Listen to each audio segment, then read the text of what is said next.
So if you've been following these videos, you'll see that we're having a cruise from hell on P&O Cruise on the Britannia. We've just arrived in Skagen this morning. I'm happy to say this is our last stop. The worst situation happened the other day. My scooter broke down. Now normally this wouldn't be an issue because obviously we've got wheelchairs. The wheelchair they've given me, if you can see that, there you are, is so heavy, so chunky and so wide that I can't push it by myself. I need my wife to. Yeah, we can't get around at all. So this is my view from today. This is the cabin. I've instructed my wife to go into Skagen. The reason for it is she can't stay on board. She's going insane. I'm going insane. But I'm going to sit here and watch films in my cabin because I can't get around by myself. And my wife needs to push me in the big chunky wheelchair.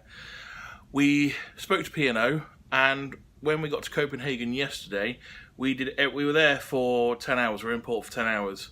And we did everything possible to try and get a mobility scooter. We looked on eBay, we looked on Gumtree, we looked at renting scooters, couldn't find anything, and we've had no contact with the staff. They haven't approached us, they haven't asked us if we're okay, they haven't given us assistance, they haven't tried to help us get a mobility scooter, they haven't helped us try and get a decent wheelchair we can use.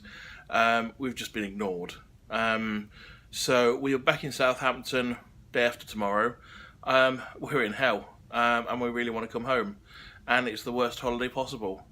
And we've been trying to do our best. We've been sitting on top deck, reading books. You know, it was a view of the port yesterday. We're at sea tomorrow. It's a view of Skagen today, but I haven't seen that. I will go out of the cabin when my wife gets back from Skagen.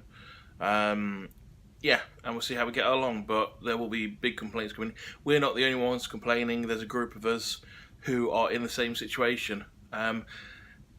P&O treat people with disabilities as second-class citizens. They can't organise, you can't go on organised excursions. You are abandoned if you've got a disability. You are left isolated if you have a disability.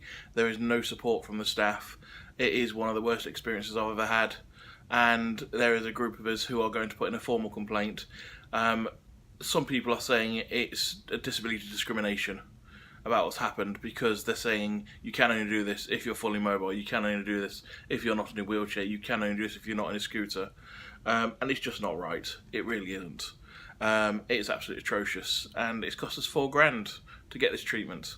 So it's £4,000 down the toilet, so hopefully our insurance will help us out.